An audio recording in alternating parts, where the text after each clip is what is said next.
While your dreams are personal, actualizing it sometimes needs another person holding your hand. If you're going to be responsible, you would have to be accountable. I hear people who say things like, well, I'm not accountable to anybody. I do what I like to do. If you're like that, I love you, but you most likely will not go far. Well, when you become accountable to someone, that means you need to up your level of discipline. Someone defined discipline as doing what you should do when you should do it, whether you feel like doing it or not. A lot of people allow their fear of failure outweigh their desire to succeed. You see, so people say things like, anything that is worth doing at all is worth doing well. And I agree with that statement. On the contrary, I have something to say that anything that is worth doing at all is worth doing badly until you know how to get it right. People are waiting for a perfect time when I would just be it. You would have to fail through to succeed. It's the desire to succeed, not worth taking the chance. So accountability is more internal, but you must have a focus. There must be something you want to achieve. People like to have this feeling that I'm doing a lot, but that you're doing a lot doesn't mean you're getting a lot more done. You need people who are going to look you in the eyes and say to you, wake up, you're sleeping. Yeah, exactly. Pick up yourself, you're falling. And so I don't place myself on the pedestal of I can't fall. I don't do that. It's a lot to handle. So starting off, I would say, you know what, I'm going to be accountable to you, but it doesn't mean I wouldn't make mistakes. And I'm not working at making mistakes. Failure is not the opposite of success. It's a part. Failure just means that you're doing something supposedly worth the while, at least, or you're trying and you made this mistake. Just pick it up and move. While your dreams are personal, actualizing it sometimes needs another person holding your hand. A lot of us have dreams, aspirations, goals, and sometimes you're either stuck in trying to figure it out, other times you're overwhelmed while trying to figure it out. Other times you just go through a lot of hurdles just trying to figure it out. What if I tell you that it is okay to not go by it alone? Other times you are trying to motivate yourself, push yourself, uphold yourself. But if I tell you that there are ways you can set yourself up to win in this goal, this vision, this drive that is pulling you without having to rely just solely on your own strength. Today on MYT or Tomorrow, we will be talking about accountability partners, the role of accountability partners in actualizing your dreams. Remember, my name is Choma Ezani, and if you are just tuning into this channel, please like, subscribe, leave a comment, and listen attentively. But this day, I am not by myself. I have come with one whose Sundays I am not worthy to carry. He is a leader, a coach, and a minister. And this is no other person than Osagie Itama. Hi, Choma. Hi, Usaz. I call him Usaz. Yes, very well known, Usaz. I actually like it's very easy. It makes it very comfortable for people to call me. How are you doing? I'm fine. It is so good to have you on MYT or Tomorrow. In fact, I should tell them the gist a little about how I was. No, okay. No way. Oh, Choma broke a record in my life. No. Okay, you don't want me to share. And they will be inspired, funny enough. But it's okay if you don't want me to. I won't forget though. Today is about you. How are you doing? I'm very well, been fine, making progress, taking each day at a time and making it a masterpiece.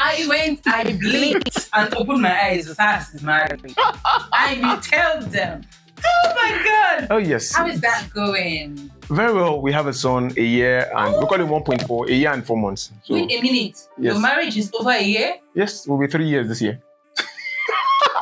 How time flies. Yes, 3 years this year. Oh my God. Yes, and it's been fun. It always sounds fresh. Congratulations once again. Thank you. How is your wife? She's fine. We are understanding each other. Usaz, how is your wife? I like to tell you that. Don't make me shy. I'm sure she'll be shy just watching this. In fact, but she's fine. We are getting to understand each other. It's the idea. It's like making sense. A lot of sense. It's good to have you here. Yes, I'm here. Let's dive in. Accountability. Why be accountable? Why can't I just wake up in the morning and do what I have to do? when I can, when I feel like up and go. Why this whole force on accountability partners? Well, accountability, first off, we have like a subject and predicate, usually in English. If you break the word into two, for instance, you would see accountable. You get accountable from the word accountability. And that means you're answerable, sort of. I don't want to use the word, you're giving an account to someone, but you're answerable, sort of, to someone, or you're able to share on what you're doing, with someone about a particular thing. Now, we do a lot of accountability when it has to do with goal setting. We talk more about accountability, but it's usually the part of self-accountability when you're accountable to yourself. And of course, if you're a person of faith, you're accountable to God as well. So why should we be accountable? If you're going to be responsible, you would have to be accountable. That's the truth. Yes. If you're not accountable, you can't be responsible. I hear people who say things like, well, I'm not accountable to anybody. I do what I like to do. If you're like that, I love you, but you most likely will not go far. Because even as it pertains to goal setting, for instance, a goal on the inside that is not on the outside is a worthless goal. Wow. That's the truth. If you have a goal and you share with me, you're accountable to me for that goal. I'd check up on you and say, oh, Choma, you said you were going to do this. Once you say it, there's something about saying a thing. You want to achieve it. So if you're not accountable to someone, of course, not everybody, you want to have people who have your shared values and all of that. If you're not accountable to someone, for instance, you most likely would not achieve as much as you should achieve. Wow. Yeah. Why are people so opposed to being accountable? Why a lot of people just struggle with this whole accountability, like you're reaping something of them? Why? What is this? Why is this whole force about accountability? Well, when you become accountable to someone, that means you need to up your level of discipline. That's the truth. If I say, Choma, for instance, I know you're someone very disciplined. I know you're someone who you're a go-getter. And if I say, Choma, I would like to write this book in the next 6 months, that means I would have to craft out a plan for myself to do something every day, doing a little bit every day, so that I can achieve that goal. Because now I've become accountable, and you would also not rest. I trust you. You wouldn't rest. You'll say, oh, Saz, how far? Maybe once every month or once every 2 weeks. How far with the book you said you're going to write? Because you're checking up on me.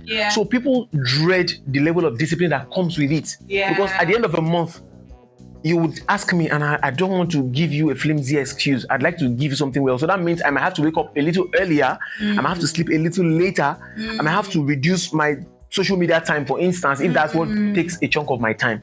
So it's the discipline, and someone defined discipline as doing what you should do when you should do it, whether you feel like doing it or not. So why would somebody who isn't disciplined want to be accountable? It takes quite some energy and discipline to become accountable to someone. You need to step up your level of discipline. So that's one. And then there's also the emotional resilience, the fear of failure. What if I tell Chioma I want to do this thing now and then I don't do it? She sees me as someone unserious. Can I even do this thing? Can I even make it? So it's the fear of failure. A lot of people allow their fear of failure outweigh their desire to succeed. So when I become accountable, I know that it's not like there's no room for failure per se, but the chances are reduced because now I have to face my fears. I heard that it's still loud in my ears. I heard you say the fear of failure. Some people allow the fear of failure outweigh their desire to succeed. And as plain as that statement can be, it is quite powerful and it's holding a lot of people down. It had become, fear of failure has become a god in a lot of people's life. I keep saying, how can you is it that you don't want good things in life? Is it that you don't want to pay your children's school fees? Is it that you don't want to live in a comfortable house? But you chose to let failure cripple you, tie your hands, tie your leg. And then people say, I didn't choose, it just happened. It's a choice. You wake up every day, you look at the options you have, the opportunities you have, and you look at fear of failure. And you chose failure. Exactly. And another thing with failure is a lot of times it's always about what will people say. I've realized that is a major setback in the lives of people. Yeah. You're always concerned about what people would say. But for God's sake, we came in individually and we would check out individually. If even a twin would come individually, the two would not come out together. Definitely I don't think there's space for that to happen. One person has to go out first. It's true. Individually we came, individually we will go. Now, can we learn from people? Of course, we can learn. I can learn some good things from you. You can learn from me. But generally, it shouldn't be about what will people say. Because, okay, if I fail now, what will people say? They would laugh at me. And so what? You see, so people say things like, anything that is worth doing at all is worth doing well. And I agree with that statement. On the contrary, I have something to say that anything that is worth doing at all is worth doing badly until you know how to get it right. So I'm going to post this somewhere. Anything at all that is worth doing is worth doing badly until you know how to get it right. Because you learn to swim by swimming, you learn to speak by speaking. I doubt now. I know you're very talented. You were almost like a born speaker, but I'm sure you've been improving. Of course. You didn't start up like this. No, I was a born talker. There is a difference between knowing how to talk too much and speaking. Speaking is not talking. They're two different things. I was a born parrot. I will talk my life away. But being a speaker, I had to be deliberate. And fine-tune some things. Learn how to say, what not to say. Tone, pitch, and all of these things. Exactly. So it's you got better at it over time. You know, doing a little bit every day is better than doing a lot someday. People are waiting for a perfect time when I would just be it. You would have to fail through to succeed. That's the truth. You would have to make mistakes. So I was sharing with you before we started this whole thing that there's a company I know that I am taking a course currently in the US in a school, and the company rewards the department that has the most failures in a year. I was wondering, it looked paradoxical for me. What's that? But the thing is, because they realized also from the survey that they want the departments that have the most failures are usually the ones that make the most progress. And how does that happen? Yes, that's the thing, because it's easier to stay a moving vehicle. It's easier to stay a moving vehicle. Because if it's parked where it's there, you're scared. I don't want to do this. But you don't even know. But when you move, make mistakes, stand up and keep moving. Osas is just dropping line as in I don't know what to do. I want to stop. I had to. Oh my God, the crew. So they are guys. You can't see the crew. They are like, what is happening here? Wow. So wow. Scared. What's that? It's difficult. It's easier to stay in moving vehicle. Because when it's parked, it's the fact that stiff. Everything is moved. But if it's moving, then you can move it to this direction. Then you can move it to this direction. I was talking. Sorry, I was discussing with someone, and she said, "I don't know where to start." But usually, start from somewhere. Because ideas don't come out fully formed. They only become clear as you work on them. So when you make progress, you would fine tune. It's the process in life. So when you're scared that what if I fail? What if you succeed? What if you succeed? Is the desire to succeed not worth taking the chance? Well, that's another thing. That's actually another point I was going to drop, that a lack of motivation is also there.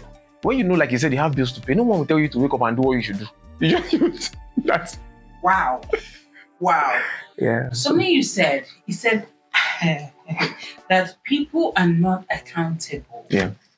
Because they do not want to be disciplined now.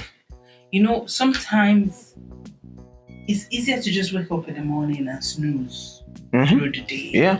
You know, sometimes it's easier to wake up in the morning. Like one of our guests, Mayo, said, he wakes up in the morning and the first thing he does is make his bed.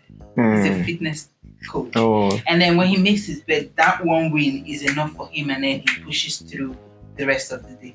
What I do is I wake up in the morning and I take a walk. I take a 7 kilometers walk. Now, if it's not up to 7, if you look at my wristwatch now, you would see, let me show you how many steps are you counting. Is it on the left or on the right? Which of them? Let me see. That is, it's gone out. This is, anyway, you just interpret for me. 12410. That's what I see. I see 687 by the side. So it's 12,000. Oh wow, 410 steps. Wow. And this is just me. And then I have been shooting all day. Wow. Right? And it's 12,000 steps.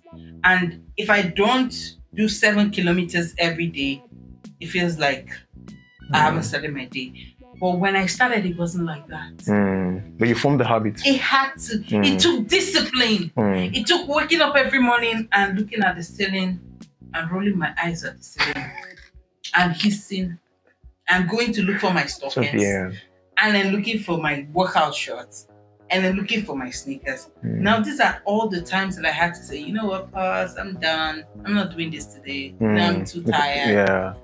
But I wore them, changed into it, left my house, locked the door, and moved till it became a habit. And for habits, good habits are hard to form. Yeah. But are easy to live with. Yes. Bad habits are easy to form but hard to live with. So you see, exactly. So it's the fact that we do not want to be disciplined enough to face the person we have told, please hold me accountable. Exactly. You're looking at the person and be like, this person will not be. And then they will become your enemy all of a sudden. Yeah. Because he messages me now. Like, what's the problem? Well, is it not me that said I want to do it? Is it not me that said I want to do it? I don't want to do it again now. Leave me alone. It becomes. In fact, this thing you're saying, I had a friend a while back, and the guy told her, I need you to help me hold this money. I'd like to get a Canon camera at the end of the year. I think it was a Canon or a camera anyway at the end of the year. And she told him, if you give me this money, I will not release it till the end of the year. He thought she was joking. Yeah. She told him, I am like that too. If you want to be accountable to me, at least for this particular thing, to stay till the end of the year and get the money back, he said, no problem, I'm sure. Okay. I think 2 months down the line, something happened. The guy needed money. The guy now came back. He said, please, I need money. The guy said, I won't give you. He now said, please, I'm begging you. I know I told you. But he said, no. I'm sorry. This guy was so stern. The guy was like, the guy said, I know it's your money. The only time this money is coming out of my hand will be that end of December for you to go and buy that camera. You said. He held himself accountable. He cried though. I'm not giving you. Guess what? The issues came and he left. And at the end, the girl gave him the money. He bought the camera. Would he be happy? Would he say thank you? So that's another thing. What is the difference between self-accountability and being accountable to someone else? When do you draw the line on when you should be self-accountable? Okay. And when you should definitely be accountable to someone, or have someone else accountable to you? It's all in the mood. One is internal, one is external.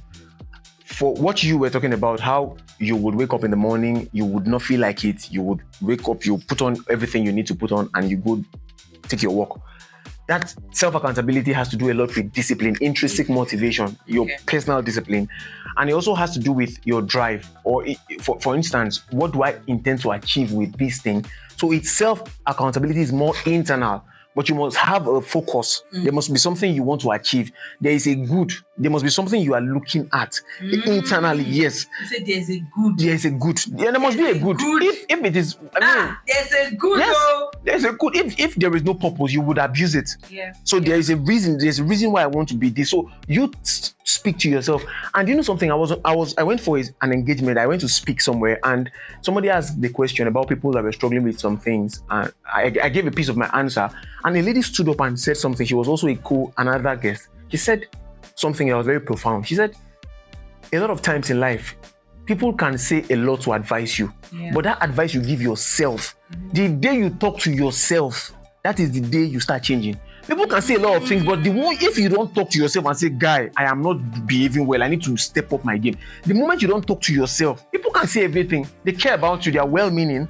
But once you don't talk to yourself, you don't give yourself that internal, that intrinsic thing, you don't embody it yourself, you're not going anywhere. Yeah. It's just like the normal quote that you can force a horse to the river, but you can't force it to drink. Yeah. There's something, so it's more about the mood. One is internal, one is external. The external one is, I'm answerable to you, you would checkmate me. It also has to do with a lot with the mentor. That's if I'm accountable to a mentor. Yeah. The mentor checkmates me, but in this other one, there is no mentor per se. You are your mentor. You tell yourself the truth You tell yourself and say, you know what, I have these goals to achieve. I need these things. I need to clear up these bills. I need my purpose to be fulfilled along these lines. I have to behave. So this particular self-accountability comes at a level. Okay. That's what I'm hearing you say. Yes. Yeah. But it comes at a level. Mm-hmm. Now, it's not everybody that can hold themselves accountable. Because from what I'm hearing you say now, a lot of people are in the space where they can fail themselves. They can promise themselves and fail. So I think the first step for a baby person who is trying to learn accountability should be give yourself to somebody else to manage. And in giving yourself to someone else to manage, also set goals that are very realistic. Bingo. Because a lot of times it is unrealistic goals that make people not even overwhelm people. So there was a time I had done my master's, so I was taking another master's program in a school in the US and a doctorate program at the same time. And I realized, and I was doing other CPD courses. I just knew it was too much. I was working. I was like, what is this? And so I just said, you know what, guy, you already have a master's, so just do the doctorate, finish the doctorate. And my advisor called me from the US and said, oh, okay, we chatted a little bit. And when next she called me after like a year or thereabout, also months, she said, what did you do? I said, well, she said your courses, because then I'd done my courses, I'd been scored, of course, minus my thesis. Now I'd done my courses. She had seen A's, B, maybe 1C, but she had seen D. She was like, I said, well, that's because I had to drop some things. I became clearer with my goals. I had to pick one goal and I faced it. And I faced it. I faced that. I ate the frog, in quote. Now I faced that goal and I completed it. And she was like, I said yes, because there's something about the law of momentum. There's something about momentum. When you start rolling a tire, for instance, it's always it's not as easy, but when you keep rolling, it's very easy to spin. That's a wheel. If you start spinning, it's slow. You expend a lot of energy. But when it now starts spinning, it just takes a little tweak to make it spin more. So I told her that was what she said. She was really surprised. I said, yes. So many people, when your goals are too ambiguous, you want to do everything at the same time. One of the things that comes to my mind is a twine that is twisted, and you're trying to untwist all of them at the same time. You will see that you will spend so much time trying to untwist it, you will get tired, you get frustrated, and at the end of the day, you may just abandon it. But if you can just find one loose thread, and trace it, and drag it, and move it, and trace it, in no time, you would untangle all the thread, and you will have sanity. So I agree with you completely. It is also in trying to build momentum by staying on course, one thing at a time. Now, people will say they are multitaskers. Multitasking is good, but nobody actually multitasks. I heard somebody say that, and it was profound for me. I can't remember who said it. And say we human beings cannot multitask. You can't do two things at the same time. That's the truth. If you're doing this just the way we are filming this podcast now, I cannot be working on a film story at this time. Or going to the market. Or going to the market at this time. You would have to finish this podcast and give it time. And then when you finish, you now pick up the other one. So one of the things I do, especially for people like me who have multiple things that we're doing at the same period of time, what I do is that I share my day. I share my day, and I said from 6 a.m. to 9 a.m. is my personal time. I do whatever I want to do with it. Right? I pray, I jog, I do my exercise, I have my bath, I do whatever. From 9 a.m. to 12 noon belongs to these other projects. From 12 noon to 2, I go on break. I do whatever I want to do. And then from 2 p.m. to 6 p.m. belongs to this other project. And no matter what you're telling me, the 6 p.m. projects, 2 to 6 p.m. projects can never come to the 8 and 9 to 12. That's discipline as well. Yes. And then they can't, don't go there. I would say I'm doing this, but you would be less productive. But you see that if you apportion this time for this, you would finish everything that has to do for today. And then move to take your break and then come back, do the remaining things for the day, and you can move on with your life. That makes a lot of sense. I think sometimes people like to to have this feeling that I'm doing a lot. But that you're doing a lot doesn't mean you're getting a lot more done. Exactly. Are two different things. Don't confuse movement with progress. Exactly. You are doing a lot. It doesn't mean someone who stays on a thing, for instance, or maybe 2 things, will finish it and you'll be there with 10 things and you're not finishing anything. Any of them. So I like what you do, that you're giving that time. That time is allotted for those or that purpose. So you do this, you do that, and then you're disciplined enough to stay. Yeah. Because sometimes it's hard. Things might. It's hard. So sometimes it's like, okay, it looks like this one is pressure. The pressure is coming from this one. Is it? Wait, see. Me, I'm doing this one. I will give you time. Yeah. When your time is there, and then it was like, oh, there's deadline. I know. There would always be deadlines for things. That's the truth. There would always be deadlines. So you need to be able to, So it's important that I feel like if you're struggling with stuff, because a lot of people will hide under, I can be accountable to myself. I can push myself. I can build my momentum by myself. But I think if you're struggling with discipline, start with having someone to be accountable to. Yes. Okay. Yeah. So moving on, I would now talking about having someone to be accountable to. How do you know the right person to be accountable to? Now, you talked about having a mentor. You talked about a friend of yours who goes to a friend. I like that. Show me. I have. Let me not say show me. Yeah. But her heart is soft. She will see this video and she knows I'm talking to her. She's very soft. So when I go, please, I beg you. I want to see. You see this thing I want to do. They say, I know you. You're not doing any. But I like the fact that your friend insisted and refused. How do you have an accountability partner who would actually not tire out on you, but check with you and make sure that you achieve? Well, first off, if you're going to have an accountability partner, it must be someone who has the same shared values. While we open our arms to change, we should never let go of our values. I like that. Yeah. So someone that has the same values with you. And of course, it doesn't mean the person, I'm not talking of homogeneity in that sense, but someone who shares the same value. If you're a person of faith, someone who is a person of faith, someone who understands some of these things. So you want to start with that, someone who has the same values with you. So that's the first thing. So that, if 2 people don't agree, they can't work together. You get, so can 2 work together except they agree? So you need someone that has the same shared values. That's the first thing, because values would shape any movement forward. Then also, you need someone who has walked the path that you're walking. It's better off to have someone like that. That's why people have different mentors and accountability partners. Some people have, for this area of my life, I have this person. Some people have financial accountability partners because these people have walked through this path. So they understand better. They've been where you are. I'm trying to be. They've been where you are, like you rightly said, and also where you're trying to be because they've made progress. So that's the second one. You want to find someone who's been there, who's walked that path. You can't be careless in making people accountability partners. Have you ever heard people say things like, people can betray people. I told this person something and the person went to broadcast it.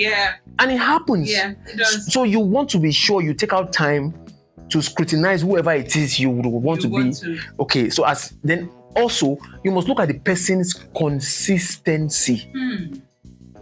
And consistency ties to habits because the nucleus of habit is consistency. Nucleus in biology is like the life. So the nucleus of habit is consistency. You want to look at the person who has been consistent.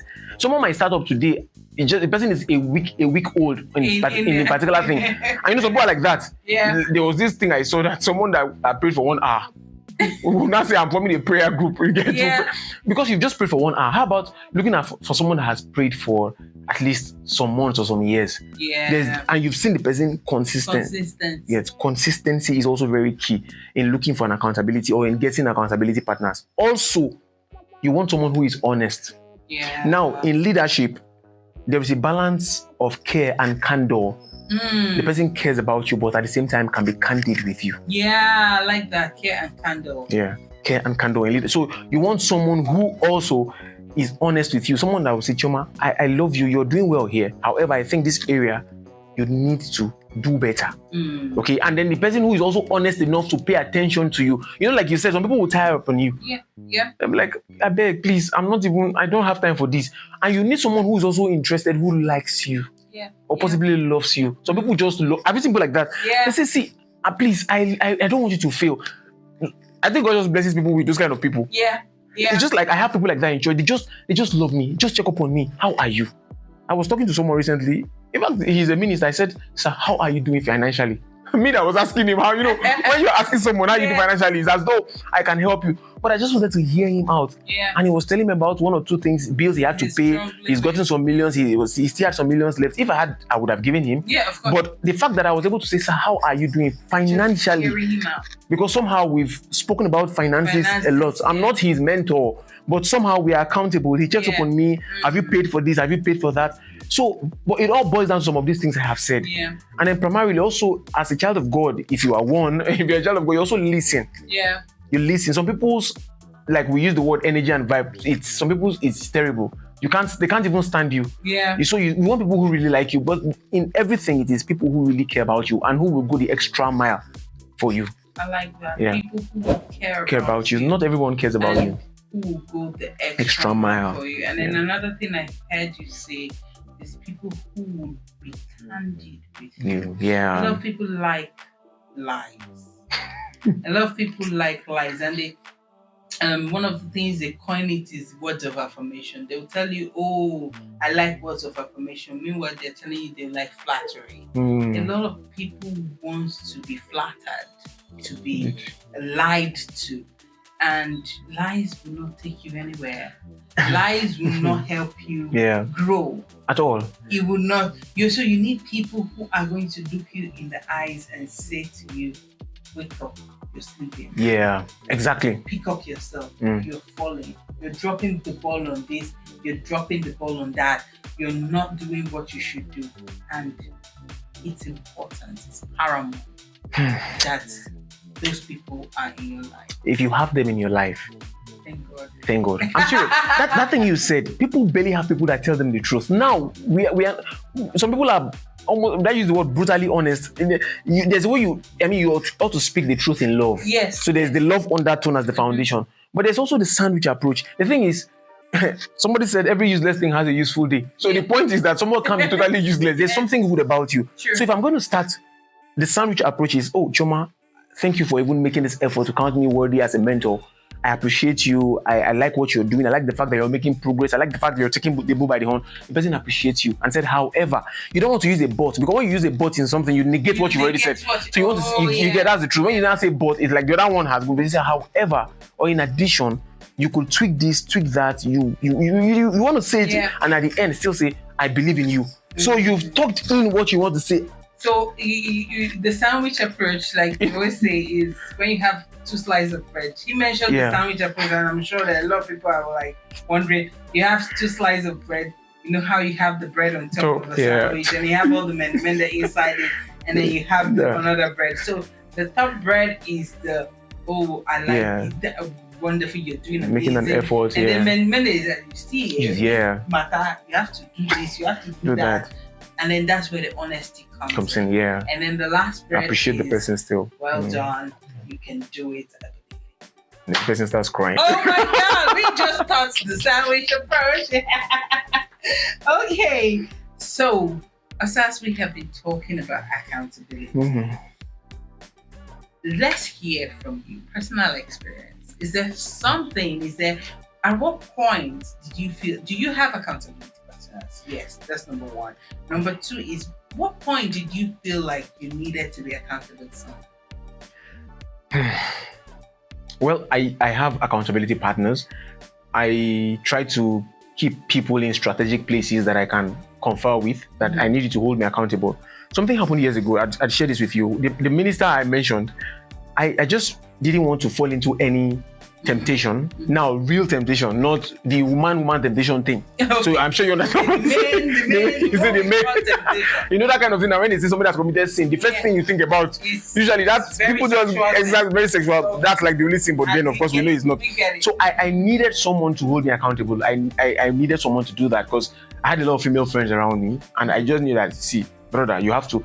And then I spoke to a particular person. In fact, I wrote down something. I wrote down a statement and I signed and I gave it to the minister. I like that. And That was very deliberate. He was looking at me. He was like, I said, yes, please, sir. I need to do this. But once I exposed that, once I became accountable, it never meant I didn't make mistakes, not even in that regard per se, but it just meant I became more deliberate and it helped me through. So yes, I have accountability partners. Another one, I started a leadership consult a couple of months back, and I had to tell the team. I have a team of people, my friends and people's acquaintances that have giftings along those lines in the leadership consult. I had different designations.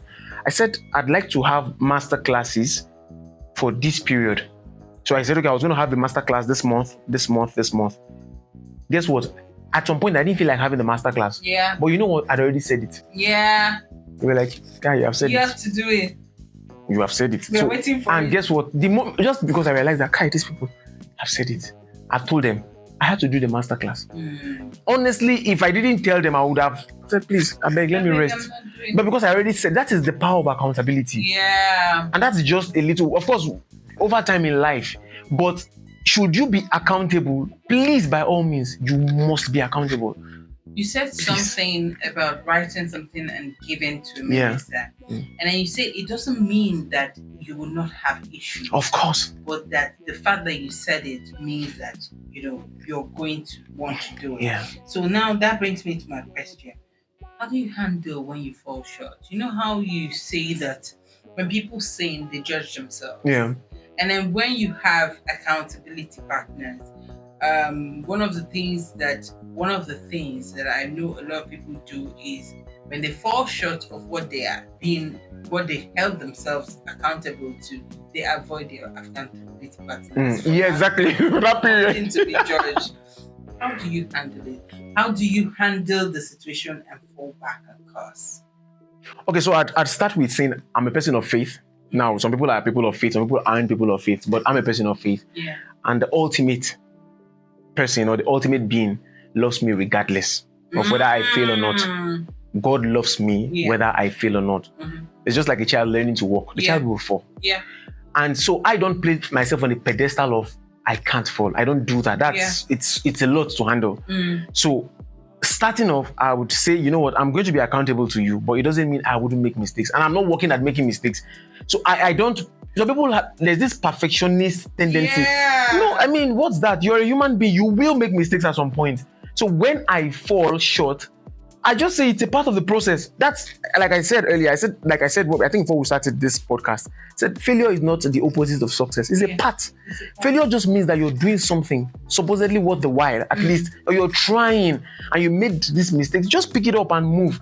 It's a part of it. People would laugh at you sometimes. Yes, people would be very cynical. It's a part of the process. Just pick it up and move. So for me, I give myself that I don't want to use the word freedom, so people don't think I'm giving myself liberty to misbehave, but I'm just saying I'm a human being. Yes, I'm a child of God, but I'm a human being, and sometimes I make mistakes. And somebody said it is arrogance to feel like you cannot feel. And that's terrible. It is arrogance to feel like to hold yourself to the pedestal of when you're not God. You will fail. That's why people want to kill themselves when they fail. Exactly. What's that? You will fail. It's. So what arrogance do you feel to the point where you feel like you have to? So it's all in there should be a paradigm shift that, you know what, I can fail. Wow. But that's true. I can fail. I can make mistakes. Do I make mistakes? Oh, I make mistakes. That's the truth. So people even say a man of God at his best is still a man. Yes, he's a man before of God. But it's the truth. Oh my God, it has been a fantastic topic talking about accountability, and I hope that we, as we are listening to this, we are making concrete decisions, because at the end of the day, we just want you to win. We all want to win. Yeah. And if putting measures like having an accountability partner is what would help you win, then why not? It won't kill you. It won't do anything to you. One more last thing before we leave. We have been talking with Osagie. Osagie is a leader. He is a speaker and a minister. And he has been sharing amazing facts with us on accountability partners and why we need to have accountability partners. So, Osas, would you give them the last word for you? All right, I'd share this very briefly. If you cannot fly, run. If you cannot run, walk. If you cannot walk, crawl. But in any case, always keep moving. And in moving, you will make mistakes. It's fine. Don't beat yourself up. When you make the mistakes, even if it's 7 times, stand up and keep moving. You know why? 50 years from now, you'll be more disappointed by the things you didn't do than by the things you did. Yeah. So give yourself room to make the mistakes and just keep moving. And most importantly, get an accountability partner. Wow. And most importantly, get an accountability partner. And that is where we call it today on Minding Your Tomorrow. My name is Chioma Ezani, and I will say peace out.